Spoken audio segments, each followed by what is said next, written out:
Boa noite. O programa Café com Leite foi mais longe. Fomos a João Pessoa, capital da Paraíba, discutir um tema polêmico, dinâmico e que hoje encontra-se em discussões nas leis como crime hediondo. Eu estou falando da exploração sexual infanto-juvenil. Para discutirmos esse tema, convidamos o Dr. Eduardo Varandas Araruna.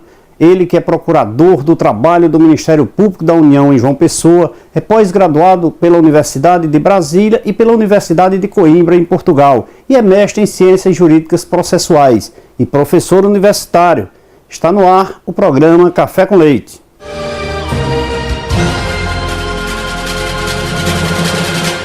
Estamos começando mais um programa Café com Leite, hoje diretamente de João Pessoa, na Paraíba, conversando com o Dr.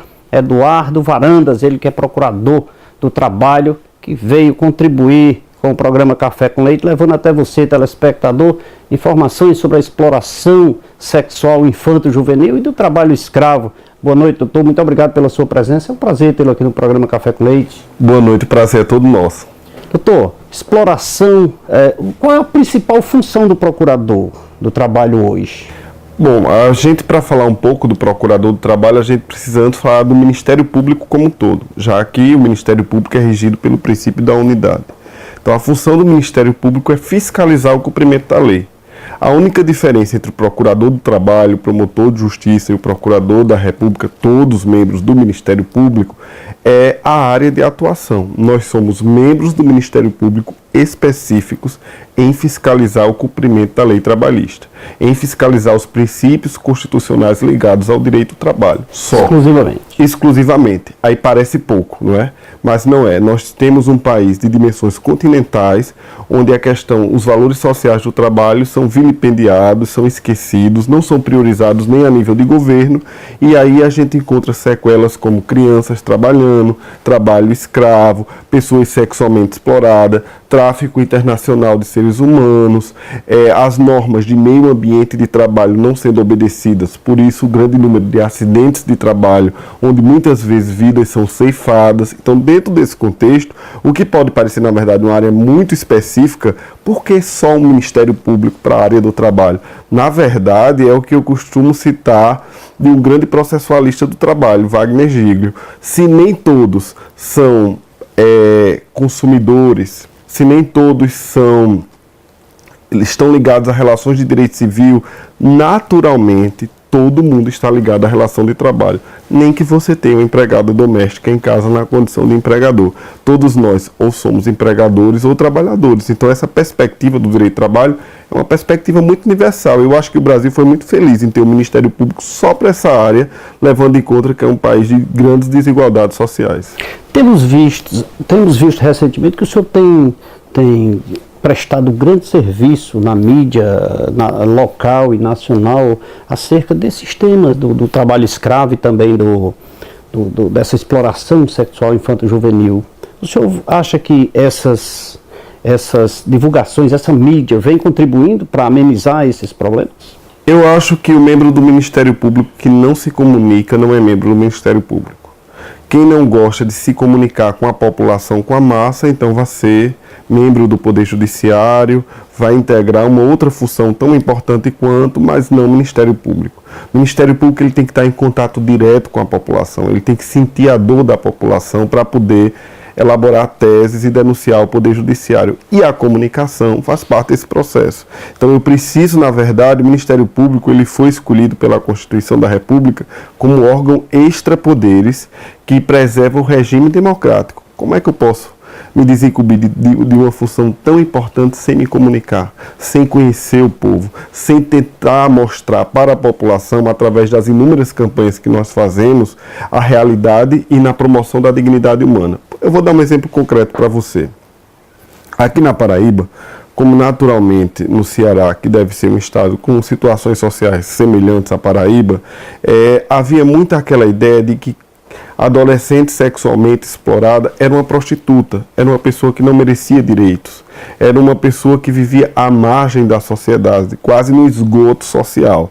E nós precisávamos, naquela ocasião, promover uma completa inversão de valores na cabeça das pessoas para que elas verificassem que aquelas adolescentes de 12, 13, 14 anos que se prostituem na pracinha, em frente à delegacia, em frente à promotoria de justiça e ninguém toma providência, na verdade são vítimas sociais e não criminosos. Então isso, o texto da lei não é suficiente para mudar a mentalidade das pessoas. E é aí que entra a importância da comunicação social. Então é por isso que o Ministério Público do Trabalho na Paraíba, ele nunca vai deixar de abrir mão de um elemento de grande força no que se refere à construção de novas ideias, à mudança de mentalidade, ao que a gente chama de contracultura. Não é? Eu vou lhe dar um outro exemplo muito complicante no Brasil. Desde o Brasil colônia, na verdade a escravidão foi abolida pela princesa Isabel, um elemento histórico muito estudado nas escolas, mas havia um ditado no Brasil colônia que dizia o seguinte: não há nada mais eficiente para depurar um branco sifílico do que uma negrinha virgem. Aí você se choca com esse ditado. E em pleno século XXI, você às 2 da manhã passa na orla de Tambaú. Ou você vai na Praia do Futuro, em Fortaleza. Você vai encontrar adolescentes negras sendo compradas por turistas estrangeiros para fazer sexo. Em tanto tempo, fica essa pergunta no ar: o que mudou? Então a gente precisa mudar a mentalidade das pessoas. As pessoas precisam entender. A Constituição desde 88 diz que a proteção à criança e ao adolescente deve ser prioritária do Estado, da sociedade e da família. E isso não mudou tão rápido e nem vem mudando tão rápido. Com o advento do Estatuto, não houve uma melhora? Houve uma melhora, mas é preciso entender que o texto da lei não muda mentes. O que muda mentes são novas ideias. Einstein já dizia que é mais fácil você mudar o universo inteiro do que um preconceito. Então, a lei foi promulgada, a exploração sexual este ano foi elevada à condição de crime hediondo e ela continua acontecendo. Porque entre a vigência e a eficácia da lei, e aí é um debate bem técnico, há uma grande distância. Muitas vezes as normas não são tão eficazes. E eu sou um pouco mais polêmico ainda e lhe digo com certa tristeza. Ninguém duvida que nós vivemos um Estado democrático. Realmente eu acho que os brasileiros elegem seus representantes. Mas eu ainda tenho dúvidas se nós vivemos num Estado de direito. O que é um Estado de direito? Aquele em que as pessoas respeitam as leis e as autoridades constituídas. No país onde as autoridades, as próprias autoridades, se colocam acima da lei, isso não é um Estado de direito. Não é democrático. Não é democrático, né? Nem é de direito. Democrático talvez seja, porque lamentavelmente o processo eleitoral, as pessoas, ainda que escolham mal, escolhem, eu entendo, livremente. Agora, de direito, eu acho que nós estamos ainda um pouco distantes. Então, agora vem essa questão o senhor falou muito bem, mas tem a questão com o advento do Estatuto da Criança. Ora, se existe uma lei a ser cumprida, eu acho que isso não vem da família, a contribuição da continuidade dessas pessoas, dessas crianças estarem nesse meio, não seria um desajuste das famílias? Sem dúvida é. O problema é que o Estado na assistência social é extremamente sucateado. Os núcleos de assistência psicossocial às famílias abaixo da linha da pobreza não funcionam. O senhor tem algum número tem alguma estatística que seja a nível nacional, ou a nível local, a nível de estado? Nós temos, por exemplo, só este ano nós já temos 302 denúncias de exploração sexual de crianças e adolescentes e mais de 600 ligadas à violência sexual em sentido amplo, só na Paraíba. No Ceará, que é um estado onde a situação é mais grave em razão do turismo predatório, o que foi que houve no Ceará? Houve uma preocupação muito grande com a exploração econômica do turismo, o que, em tese, de início é muito bom. Então as belezas cearenses foram vendidas para o mundo inteiro e se esqueceu de que todo o Nordeste brasileiro padece de um fosso social e que tem pessoas que vivem verdadeiros bolsões de miséria. Então, a partir do momento em que aqueles turistas começaram a chegar no Nordeste inteiro, como no Ceará, com mais proeminência do que na Paraíba, que não é tão desenvolvido, encontraram pessoas em situação de extrema vulnerabilidade social. O que foi que aconteceu? As próprias famílias vendiam suas adolescentes para gringos. Nós detectamos no Ceará, por exemplo, na praia de Iracema, uma travesti com 12 anos de idade, se prostituindo, que não é nem o termo correto, é sendo sexualmente explorado. Eu encontrei aqui, numa operação com a Polícia Rodoviária Federal, também uma travesti de 13 anos de idade. Aí ninguém pensa, gente, são crianças ingressando na adolescência. Não há uma formação social. Aí você procura a família, uma família completamente desestruturada. Muitas vezes é o que chamam no direito civil de família mosaico. Um vem de um pai, outro vem de outro, outro vem de outro. E não tem nenhum tipo de proteção no que se refere à assistência psicossocial. Ora, se nós não temos condições de cuidar de nossas adolescentes, de nossas crianças pobres, então nós não temos condições de gerir a nação. Porque sem a tutela da criança, eu me entendo, já que a criança é o futuro da nação, que sequer nação pode ser. Vem a questão da família, mas aí as penalidades, o meio, a capacidade financeira, ou seja, as pessoas com mais dificuldades financeiras, pessoas menos afortunadas, com menor poder aquisitivo, estão no índice estão naquela estatística que o senhor disse aí aqui na Paraíba ou no Ceará mesmo, como as mais participantes desse. Na verdade, o que empurra essas pessoas para a questão da exploração sexual, na maciça maioria dos casos, é o estado de miséria. Então são as classes vitimadas, são as classes menos favorecidas. Agora, no outro lado do polo, no polo explorador, nós encontramos, a nível de turismo, o estrangeiro que vem para cá, e com condição econômica infinitamente superior à vítima, políticos, também é muito comum, pessoas da alta sociedade, também é muito comum.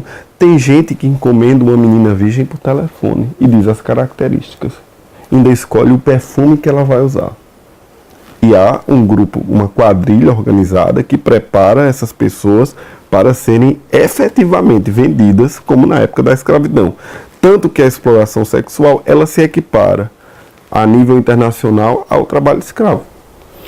Com esse advento da Copa do Mundo, apesar de ter sido bem recente, o senhor acha que aumentou esse número de crimes? Olha, o governo federal ele tem escondido esses números do Ministério Público e da sociedade como um todo. Mas o que nós temos computado é que, por exemplo, na Copa do Mundo da África do Sul, que foi a que antecedeu a nossa, e a África do Sul é um país de condições econômicas mais ou menos parecidas com o Brasil, né? Integra o BRICS, que é Brasil, Rússia, Índia, China e África do Sul. O saldo da Copa do Mundo lá foram de 60 mil crianças sexualmente exploradas.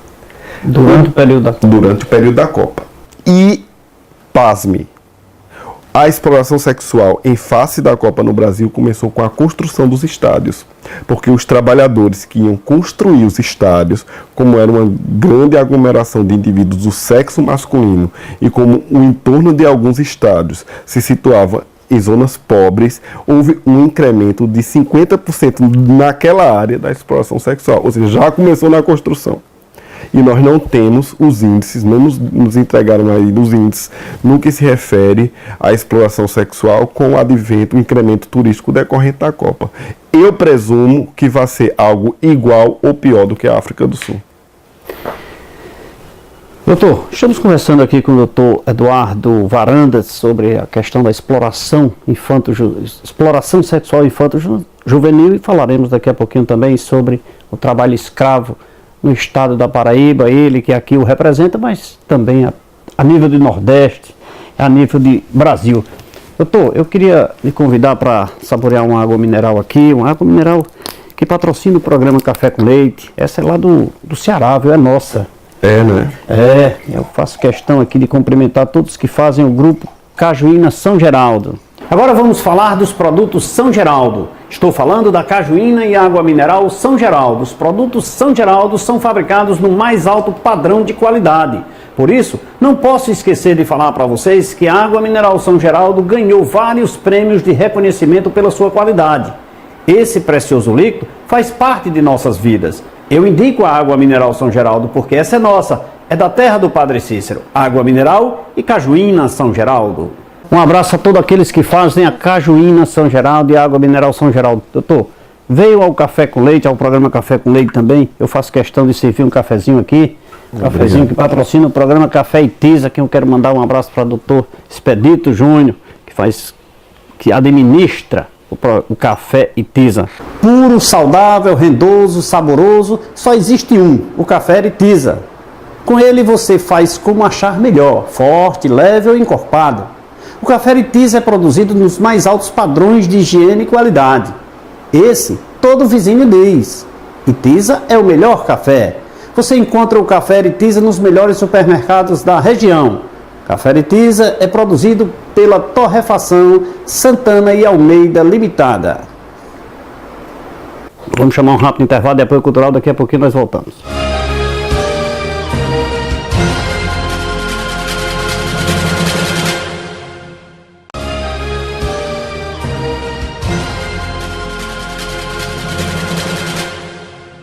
Estamos de volta nesse segundo bloco do programa Café com Leite, hoje conversando com o doutor Eduardo Varandas, ele que é procurador do trabalho aqui em João Pessoa, no estado da Paraíba, contribuindo com o programa Café com Leite, levando essas informações importantes sobre a exploração sexual infanto-juvenil e também sobre o trabalho escravo, para que você, dona de casa, você, pai de família, tenha cuidado com seus filhos, acompanhe-os, veja o que fazem no seu dia a dia, né, doutor? Eu acho que é muito importante. Outro dia, conversando com um convidado nosso aqui, com o governador do estado de Ceará, Cid Ferreira Gomes, e nós fizemos até uma reclamação no programa sobre a questão das pessoas que ligam aqueles números 142 do SAMU, instalaram recentemente na nossa região o SAMU, e as pessoas ligam o número de ligações aleatórias ou inválidas ou erradas, ou pessoas que fazem ligações apenas para complicar, invadir, ocupar as pessoas, fazendo essas ligações, e isso é muito, muito comentado. Eu inclusive tenho um registro a lhe dizer que um dos maiores problemas do Disque 100, que é o Disque Denúncia ligado à questão de violação de direitos humanos, e aqui na Paraíba foi o primeiro estado a implantar um Disque Denúncia estadual próprio para isso, que é o Disque 123, que só funciona aqui na Paraíba. E eu já tinha conversado com a coordenadora nacional do Disque 100, e agora, semana passada, com o do Disque 123, aqui na Paraíba, de janeiro para cá, foram 4.000 trotes. De janeiro para cá, em 8 meses, 4.000 trotes. É impressionante. Eu só penso que são os próprios criminosos, através de grupos organizados. É claro que deve ter pessoas irresponsáveis que fazem isso, mas as denúncias que chegam ao Ministério Público inexistentes, elas vêm bem convincentes.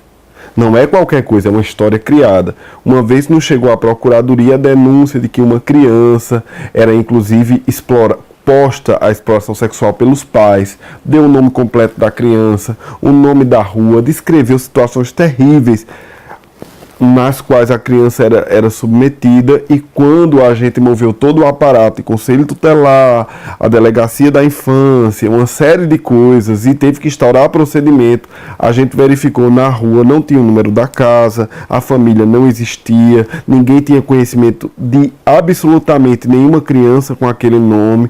Então, poxa vida, a gente já tem uma estrutura pública sucateada, que já não atende aos ditames, e vem indivíduos mal intencionados com esses atos criminosos, é terrível. Isso acontece demais, em especial porque são números de fácil acesso, são números que não se precisa, não é necessário, você liga de celular, liga de orelhão, gratuitamente. Então, mas o número de crianças também fazem essas ligações para o Disque 100? Faz. Muitos trotes. Na verdade, é o nosso maior problema. Maior problema.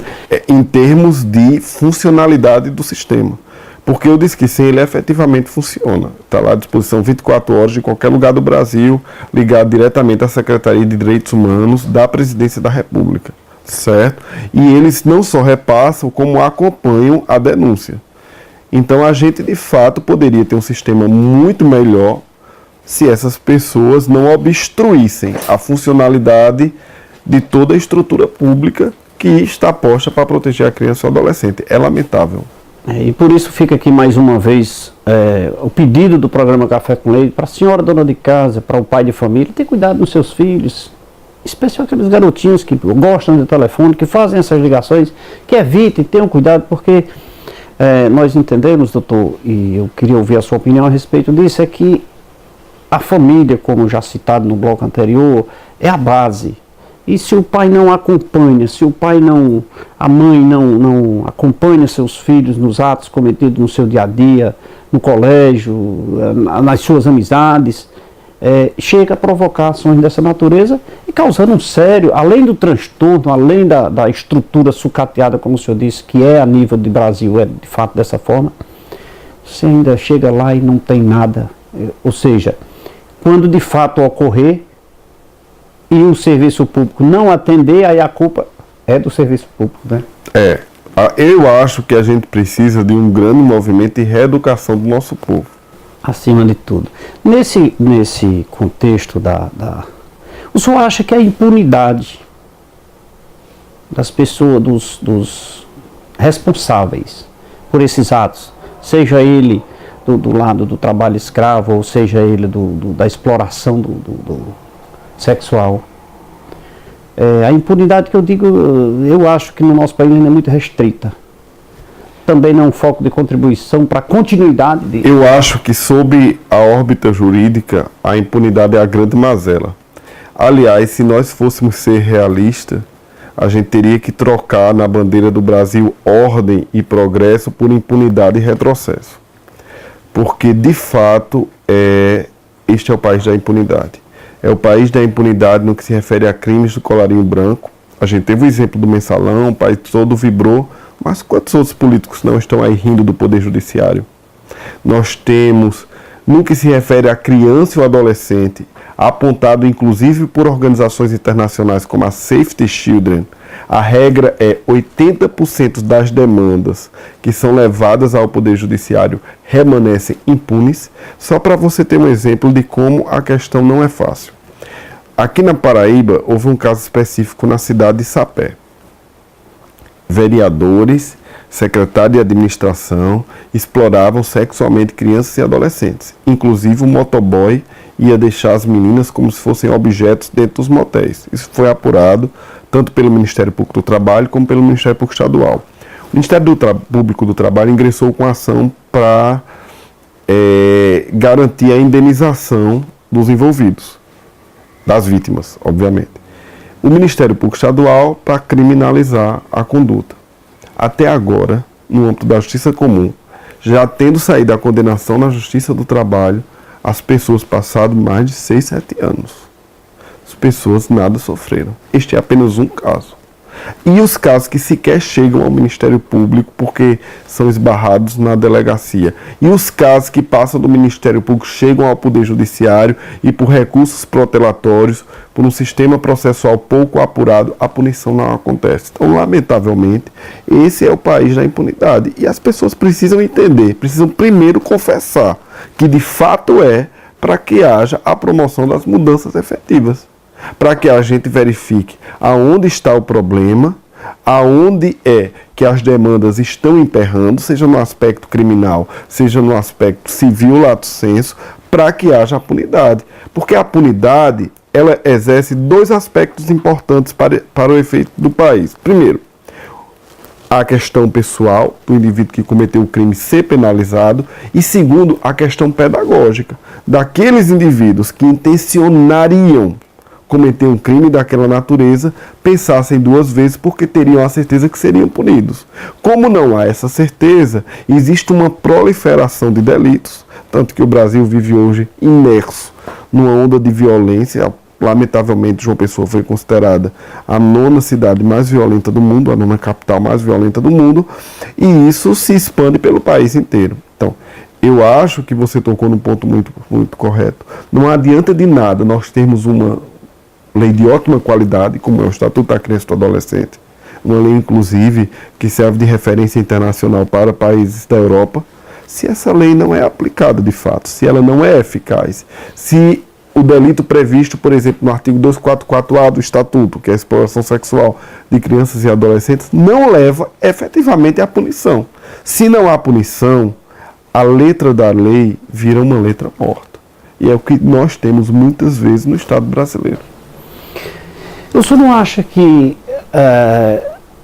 nós brasileiros não deveríamos deixar de cumprir as leis nesses casos específicos aqui, que nós estamos tratando, e passarmos a fazer disso uma lei própria, no aspecto de denunciar, não temer, não se preocupar se vai haver sigilo com aquela denúncia ou não, as pessoas como cidadão? Eu sou totalmente a favor do engajamento do cidadão no sistema de efetividade das leis. O que não pode haver a postergação das leis para voltar à época da vingança privada, como uns loucos, inclusive gente de televisão famosa, têm defendido da justiça com as próprias mãos. Recentemente, aqui em João Pessoa, um adolescente assaltou um ônibus, o que é uma conduta terrível, não quero proteger o adolescente delinquente, não se trata disso, mas as pessoas correram atrás do adolescente, deram-lhe uma surra e recuperaram o que foi roubado. Se essa exceção passar a ser a regra geral, nós vamos viver num ambiente insuportável. E a base estrutural da segurança pública vai ruir. Ninguém vai suportar. Então, assim, é preciso ter cuidado. Eu reconheço que o Estado é ineficiente, eu reconheço todas as mazelas, inclusive do próprio Ministério Público, órgão ao qual eu pertenço, muitas vezes de ineficiência, muitas vezes de leniência em alguns casos. Acho que nós precisamos ser cada vez mais proativos, é verdade, nós temos verdadeiros heróis na nossa instituição, mas precisamos de cada vez mais, porque a situação do Brasil necessita mais do que autoridades, muitas vezes necessita de heróis mesmos. Dentro do Poder Judiciário nós temos uma estrutura ainda emperrada, enferrujada, que precisa de uma certa oxigenação e de uma certa otimização. O senhor vê isso perto? Vejo. Agora, isto não pode servir de argumento para que a população semeie violência contra violência. Vai ser o caos. Eu entendi a sua resposta e estou plenamente de acordo, mas a minha pergunta, eu insisto, o senhor acha que precisaria de leis para que as pessoas efetuassem as denúncias? Ou seja, que elas fossem obrigadas? Sim, ou seja, o que eu quero dizer é que a sociedade deveria chegar e fazer as denúncias, lógico, fundamentadas ao serviço público de um modo geral, sem temer. Eu vou fazer o disque 100 porque está ocorrendo um fato.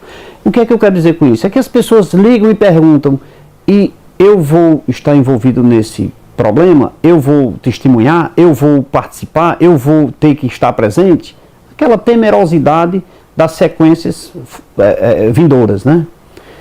E eu quero dizer que a minha opinião é no aspecto de que as pessoas deveriam liberadamente fazerem essas denúncias espontaneamente, lógico, desde que fundamentadas, desde que tenham casos concretos, que não seria necessário leis para que eu tivesse que fazer isso.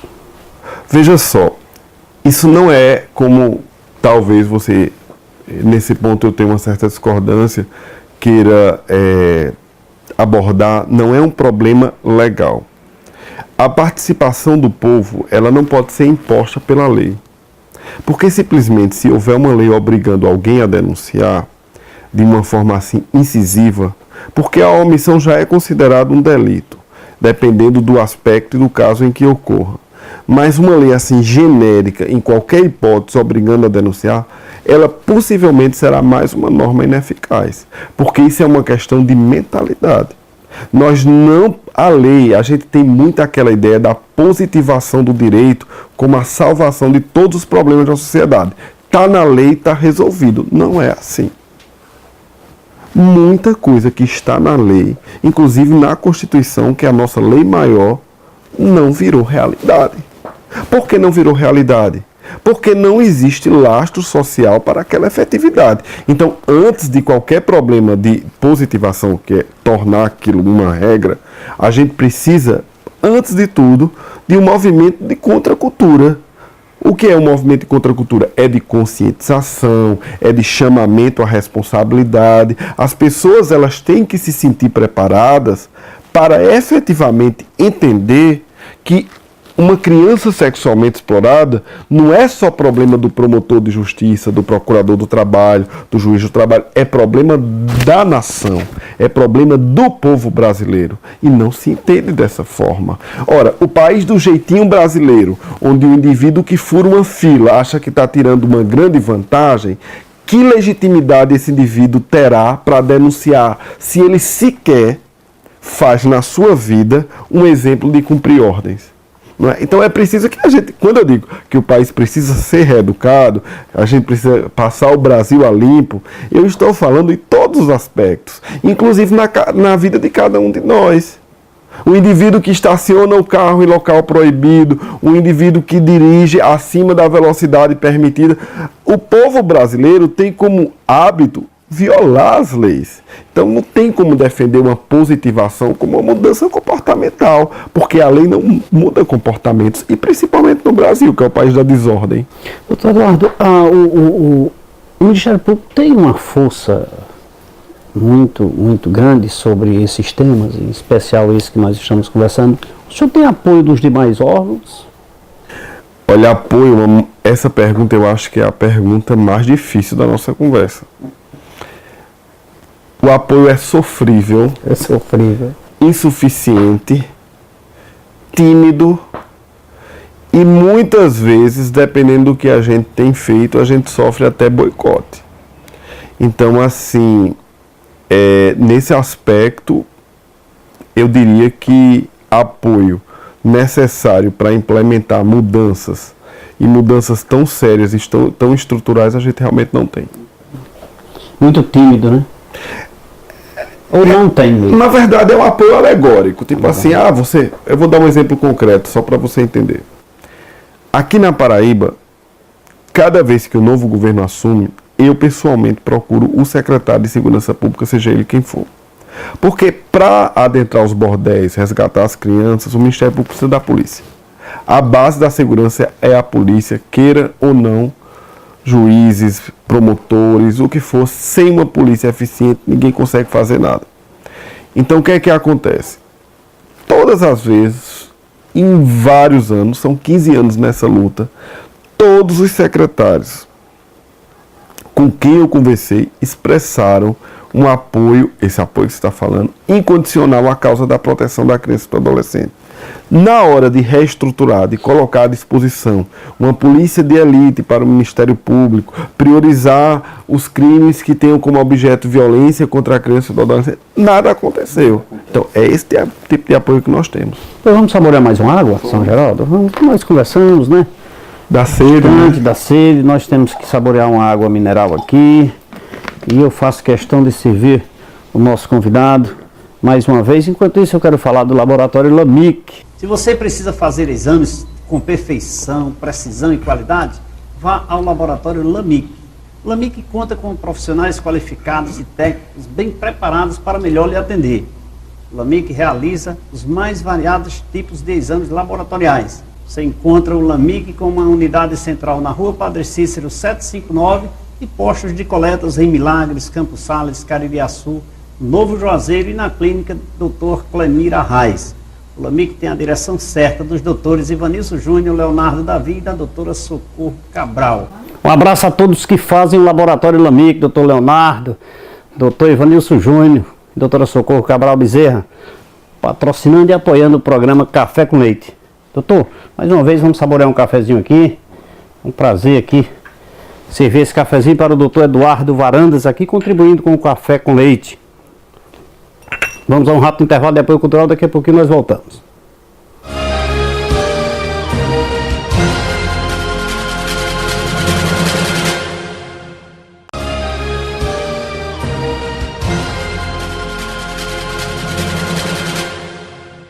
Estamos de volta nesse terceiro bloco do programa Café com Leite.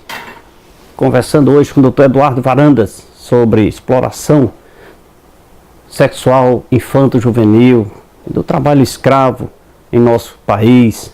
Mas antes eu quero falar aqui de lei de marcas e patentes. Para nos protegermos e proteger nossos bens, a cada dia construímos muros mais altos, cercas elétricas, circuito de TV e muito mais. E o que fazer com o patrimônio que as cercas e os muros não protegem? Sua marca é seu maior patrimônio e só está protegida quando você registra. Leite Marcas e Patentes. Soluções sem fronteiras.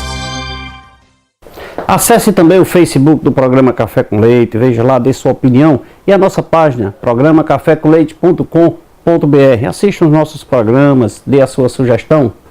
Doutor, educação. Sempre no nosso programa nós procuramos levantar a questão da educação, porque nós entendemos que a educação é um fator primordial em todos os sentidos da vida. Não teria nas estatísticas do Ministério Público uma informação acerca de que essas pessoas mais envolvidas também têm um índice de educação pequeno? Sim, com certeza. Na verdade, nós atuamos inclusive em conjunto com as promotorias da educação, que é quem cuida da qualidade do ensino na área. E o que se verifica muitas vezes é que, como a escola é uma extensão da família, a escola também se apresenta a nível de Brasil e de Nordeste, principalmente, extremamente sucateada. Então as pessoas comparecem à escola, as adolescentes, crianças, apenas em razão da merenda escolar propriamente. Os professores não vêm sendo capacitados como deveriam, e a escola, que deveria proteger, que deveria formar a criança e o adolescente e preveni-la, inclusive dessa vulnerabilidade em razão desses aliciadores criminosos para fins de exploração sexual, acaba não cumprindo seu papel. Então, quando me pergunto assim, qual é a solução para o combate efetivo à exploração sexual de crianças e adolescentes? Primeiro, é uma proteção eficaz à família, abaixo da linha da pobreza, isso eu falo em assistência social. E segundo, é o fortalecimento da escola pública, que lamentavelmente também não tem sido prioridade a nível de Brasil no que se refere às políticas públicas. Nesse contexto, está relacionado ali a exploração sexual com o tráfico de seres humanos e de drogas. Sim. Como um todo? Na verdade, o ciclo criminoso começa com abuso sexual. O que é o abuso sexual? É quando alguém da família pratica violência sexual, alguém da confiança ou da afetividade da criança violenta sexualmente. Aí do abuso evolui para a exploração, que é aquela pessoa que é posta fora de casa para vender o próprio corpo. A diferença entre abuso e exploração é a finalidade lucrativa. O indivíduo, a criança ou adolescente, recebe algum benefício, remuneração em dinheiro ou em utilidades em razão da venda do corpo, e aí depois, quando completa 18 anos, passa a ser já completamente vulnerável, se sentindo praticamente um objeto sem direito algum, aí ingressa no tráfico internacional de seres humanos. Nós tivemos um caso aqui na Paraíba extremamente sério, de que meninos com 16, 17 anos eram transformados travestis numa fábrica caseira de travestis, e quando completavam 18 anos, eles eram exportados para a Europa, e lá em Milão e Roma ficavam escravos com a obrigação de produzir pelo menos 600 euros por dia. Então, esse é o retrato do país. Então, eu poderia dizer que a exploração sexual ela está também diretamente ligada ao trabalho escravo. Sim, ela na verdade, pelas convenções internacionais e pela doutrina internacional ligada a direitos humanos, a exploração sexual é considerada crime contra a humanidade, equiparado ao trabalho escravo. Até porque, veja só, a criança ou adolescente que é sexualmente explorada, ela está com a sua vontade, digamos assim, subtraída. Ela foi posta naquele contexto do qual ela não teve a liberdade plena de escolher. Ela foi despejada ali. E daquilo ali, ainda que ela aparentemente concorde, aparentemente demonstre alguma aceitação daquela situação, mas essa é uma aparência enganosa, porque na verdade ela está num contexto do qual ela não teve escolha alguma. Ela não teve como discernir entre aquela situação de absoluta miséria humana, que é a exploração sexual, para uma situação adequada, de uma escola, lazer e todo aquele complexo de direitos que integram um sistema de garantias voltados para a criança e o adolescente. Esquecendo, ou melhor, nós não podemos esquecer, né? Mas deixando um pouquinho de lado assim as leis, o senhor entende que o governo oferece condições de restabelecimento dessas pessoas que sofrem esse problema de abuso ou de exploração sexual?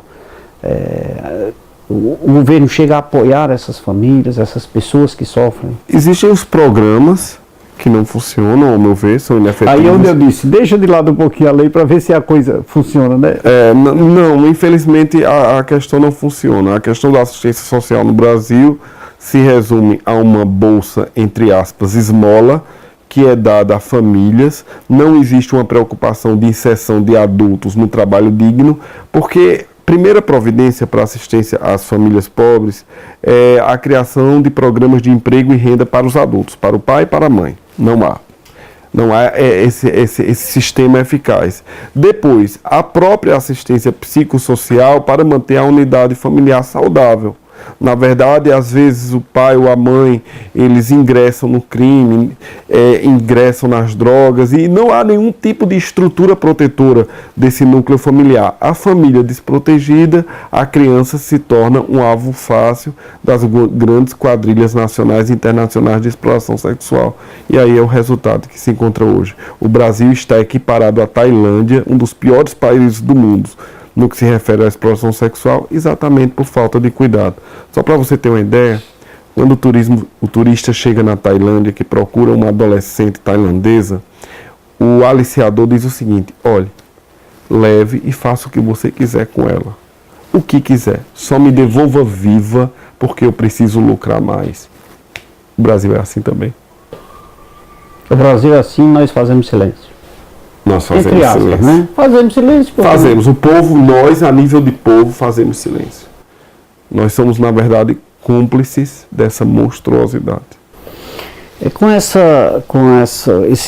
O advento com a eleição, estamos aí nas portas de uma eleição, essas meninas que trabalham com panfletagem, com bandeiras, com essas bandas que fazem esse trabalho, não levando para o lado escravo, mas para o lado da exploração no sentido do sexo. O senhor vê esse trabalho aí como uma porta? É possível. Eu não posso assim afirmar categoricamente que o fato das meninas trabalharem na questão da panfletagem eleitoral seja necessariamente um início para que o fim seja a exploração sexual. Mas, o que é que nós temos feito aqui na Paraíba? Primeiro, proibimos menores de 18 anos nessa atividade. Não porque isso necessariamente evolua para a exploração sexual. É porque, segundo a Convenção 182 da OIT, trabalho a céu aberto, sujeito à incidência de raios solares, câncer de pele, desidratação, é considerado uma das piores formas de trabalho infantil e é trabalho insalubre. E pela nossa Constituição, somente maiores de 18 anos podem trabalhar nessa atividade. Então a gente simplesmente proibiu. Na Paraíba, nós fizemos inclusive uma campanha: não vote em candidato que explora sexualmente não. Não vote em candidato que explora o trabalho de crianças e adolescentes. Então, aqui a gente não tem encontrado isso. É uma campanha pioneira, é uma atividade pioneira do Ministério Público do Trabalho na Paraíba, de modo a afastar crianças e adolescentes desse tipo de trabalho, porque pela Constituição é inadequado para elas. Então, já é algo que serve para proteger. Então, quais são os meios de comunicação em que as pessoas podem denunciar, podem buscar apoio? Bom, nós, comumente, como se trata de um sistema eficiente e que cobre o território nacional, para denunciar, a gente indica o Disque 100. É nacional. A nível nacional. Em qualquer local do território brasileiro, 24 horas, domingo a domingo. O sistema vai estar disponível, vai ter alguém para atender e repassa em um período curtíssimo para o Conselho Tutelar, para a Promotoria de Justiça, a denúncia para ser apurada. De toda forma, em tese, toda cidade teria uma promotoria de justiça, ou pelo menos uma promotoria de justiça numa cidade próxima. Então, como o Ministério Público do Trabalho ainda não tem PTMs, que é Procuradoria do Trabalho, em todos os municípios, nós sugerimos que, se por acaso a denúncia não chegue ao seu fim ou a situação se perpetue, procure o promotor de justiça da cidade. Procure o delegado de polícia da cidade. Agora, a pessoa que denuncia com consciência não é aquela pessoa que apenas liga e desliga o telefone. É aquela pessoa que procura saber, ao menos, se a autoridade perante a qual ela denunciou tomou alguma providência. Não é? Então, o mínimo de cidadania consciente que eu, pelo menos, espero do povo brasileiro é ligar e depois perguntar, olha, qual providência foi tomada? Eu estou querendo saber o que aconteceu. Porque muitas vezes nós temos nos quadros públicos autoridades, digamos assim, não tão comprometidas como deveriam com o bem comum. Seu pensamento a respeito de como o nosso país deve mudar a título de melhora para evitar esse tipo de coisa? Eu acho que a primeira grande reflexão é o cidadão brasileiro se olhar no espelho. Antes dele apontar para o Poder Judiciário, que é lento, para o Ministério Público, que é inerte, ele deve olhar para o espelho e dizer: o que eu estou fazendo pelo meu país? Acho que a primeira grande reflexão é essa. Se todos os brasileiros fizerem isso, nós já teremos assim uma luz enorme no fim do túnel de um país efetivamente mais consciente no que se refere aos direitos da coletividade. A Constituição diz: o poder emana do povo e em seu nome será exercido. Se o povo não tem consciência do seu próprio poder, que legitimidade ele tem para cobrar do próprio poder? Nenhuma. Então a primeira reflexão é essa. Feita essa reflexão, aí sim ele procura questionar a estrutura pública que não funciona, apontar os erros e, como eu disse, que eu acho, que eu compreendo, concordo que o Brasil seja um Estado democrático, faça valer no seu direito de voto, que é o direito cívico de máxima amplitude, a mudança que o país precisa para ser um país mais justo, mais igualitário. E cobre daqueles a quem você depositou a confiança, né? E cobre. E não espere troca de favores pessoais. O voto não é um contrato. É uma né? É um direito altruístico que você faz em favor do país, não em favor de si próprio.